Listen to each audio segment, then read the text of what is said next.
वर्णिवेशरमणीय दर्शनं मन्दहासरुचिराननाम्बुजं पूजितं सुरनरोत्तमैर्मुदा धर्मनन्दनमहं विचिन्तये।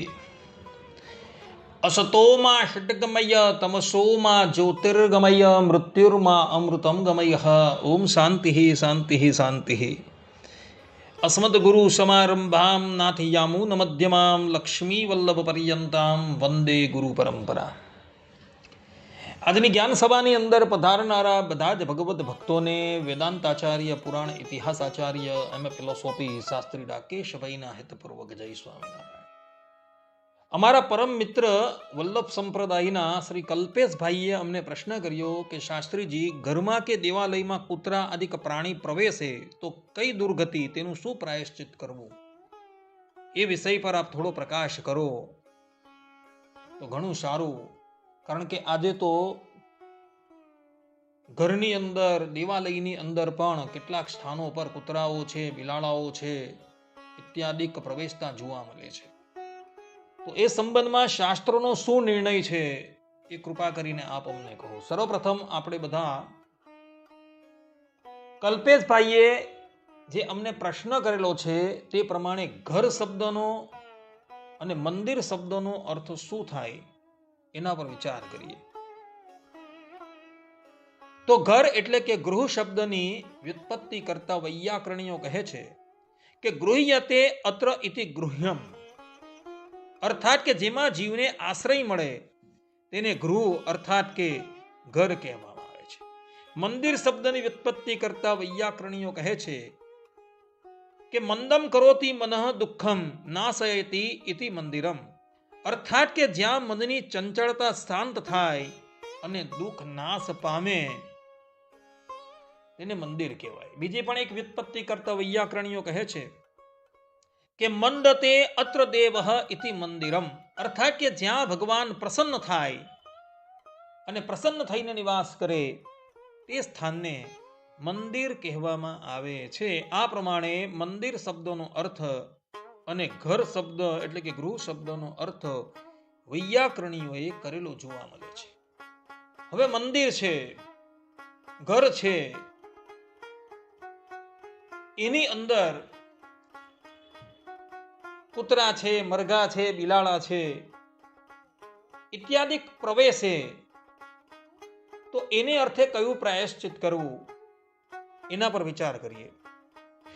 તો શાસ્ત્રોની અંદર એવા વચનો જોવા મળે છે કે શ્વાન કુક્કુટ ચાંડાલઃ સમસ્પર્શઃ પ્રકીર્તિતઃ રાશ બ્રોષ્ટો વિશેષેણ તસ્માત તાને ઇવ સંસ્પૃશેત, અર્થાત કે કૂતરો, મરઘો, ચંડાળ એ ત્રણેય એક સરખા અસ્પૃશ્ય હોય છે. ગધેડું અને ઊંટ તેમનાથી પણ વધારે અસ્પૃશ્ય હોય છે, તેથી તેમનો કદી સ્પર્શ ન કરવો જોઈએ. આ વાત પંચતંત્ર કાકોલ કેયમાં વિષ્ણુ શર્માએ 115મા શ્લોકની અંદર લખેલી જોવા મળે છે. એટલે શ્વાન છે, મરઘો છે, ચંડાળ છે, ગધેડું છે, ઊંટ છે એ અસ્પૃશ્ય પ્રાણી છે. એનો ક્યારેય પણ સ્પર્શ કરવો જોઈએ નહીં, ને કદાચ આનો સ્પર્શ થઈ જાય તો મનુષ્યએ વસ્ત્ર સહિત સ્નાન કરી લેવું, એવું પ્રાયશ્ચિત શાસ્ત્રોકારોએ કહેલું છે. હવે આનો સ્પર્શ કરવાની જ શાસ્ત્રોકારોએ મનાઈ કરેલી છે, તો પછી એને મંદિરમાં કેવી રીતના પ્રવેશ અપવાય? કારણ કે મંદિરની અંદર તો ઘણા હરિભક્તોની અવર જવર હોય અને આવા પ્રાણીઓ જો મંદિરની અંદર પ્રવેશી જાય અને કોઈને સ્પર્શ કરે તો પછી સ્પર્શ કરનારાએ સ્નાન કરવું પડે. અને એટલે માટે આ અસ્પૃશ્ય પ્રાણીઓને મંદિરની અંદર પ્રવેશ આપવાની પણ મનાઈ કરેલી છે, તથા ઘરની અંદર પણ પ્રવેશ આપવાની મનાઈ કરી છે. કદાચ જાણતા અજાણતા આ પ્રાણીઓ જો મંદિરની અંદર પ્રવેશી જાય તો મંદિરની શુદ્ધિ કેવી રીતના કરવી? તો આ સંબંધમાં પંચરાત્ર શાસ્ત્રની પાદ્મ સંહિતામાં કહેલું છે કે શ્વાન માદર સંપાતે દેવાલયમ અશુચિ ભવેત પ્રક્ષાલ્ય ગોમયૈ શુદ્ધિમ પુનઃ સંપ્રાપ્નુયાદ ધૃતમ અર્થાત કે કૂતરો કે બિલાડી દેવાલયમાં પ્રવેશ કરે તો મંદિર અશુચિ બને છે. ગોમય અથવા તો જલથી પ્રક્ષાલન કરી તત્કાલ તે સ્થાનની શુદ્ધિ કરી લેવી. આ પ્રમાણે કૂતરો છે, બિલાડો છે, મરઘો છે, ગધેડો છે, ઊંટ છે ઇત્યાદિક દેવાલયની અંદર પ્રવેશી જાય તો તત્કાલ એ સ્થાનકને ધોઈ નાખવું અને એને ગોબરથી લીપી દેવું. આ પ્રમાણે એની શુદ્ધિ બતલાવેલી છે. એ જ પાંચરાત્ર શાસ્ત્રની અહિર્બુધન્ય સંહિતામાં પણ કહેલું છે કે સ્વાનાદિ પ્રવેશજમ દોષમ પ્રક્ષાલન વિનાશયેત મંત્રવારી પ્રયોગેણ ન દેવા અપરાધ કૃત.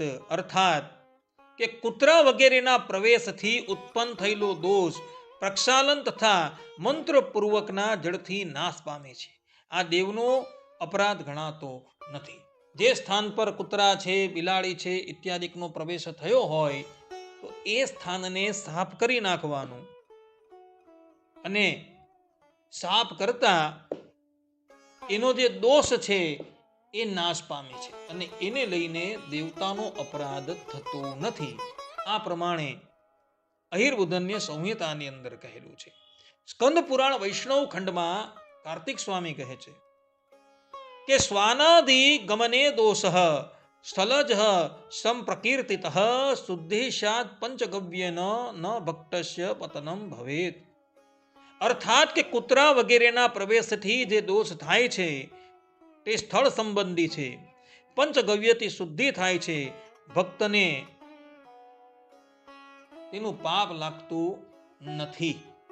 કહેવાનું તાત્પર્ય એ છે કે મંદિર છે, ઘર છે, એ સ્થાન પર કૂતરા પ્રવેશી ગયા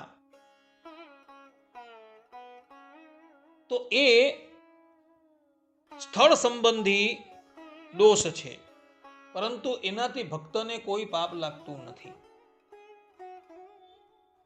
પરંતુ એ સ્થળ સંબંધી જે દોષ છે એને તત્કાલ શુદ્ધ કરી દેવું, એનું માર્જન કરી દેવું, જેથી એની શુદ્ધિ થઈ જાય. એ પ્રમાણે અહીં કાર્તિક સ્વામી કહી રહ્યા છે.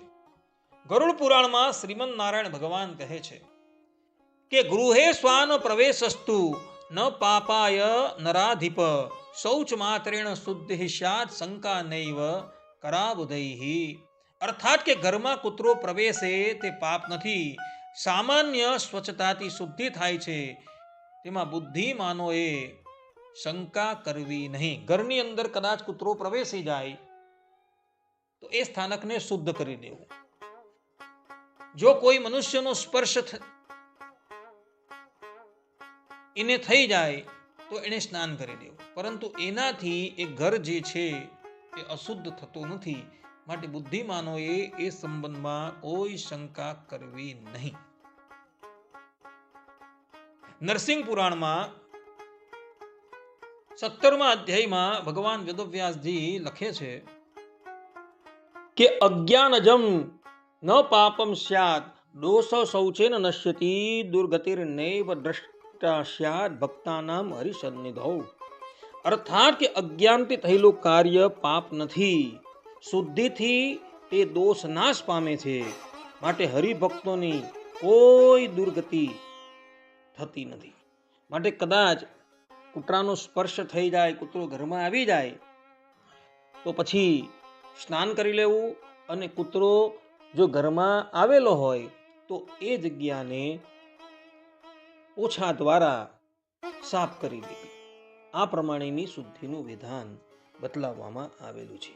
માટે ભક્તો જે જગ્યાએ ઠાકોરજી વિરાજમાન હોય એ મંદિરમાં કૂતરો છે, મરઘો છે, ગધેડું છે, ઊંટ છે, એનો ક્યારેય પણ પ્રવેશ થવા દેવો નહીં. કારણ કે આ બધા જ પ્રાણીઓ જે છે એ અશુભ માનવામાં આવેલા છે. કદાચ એનો સ્પર્શ થઈ જાય તો પણ સ્નાનનું વિધાન કરવામાં આવેલું છે. બધા જ લોકો આ વાત જે છે એ આત્મસાત કરી રાખે. આટલું કહીને હું મારા પ્રવચનને અહીં વિરામ આપું છું. સર્વે સંતુ નિરામય સર્વે સુખીનો ભવંતુ સર્વે ભદ્રાણી પશ્યંતુ મા કશ્ચિત દુઃખાન ભવેત. અસ્તુ. જય સ્વામિનારાયણ.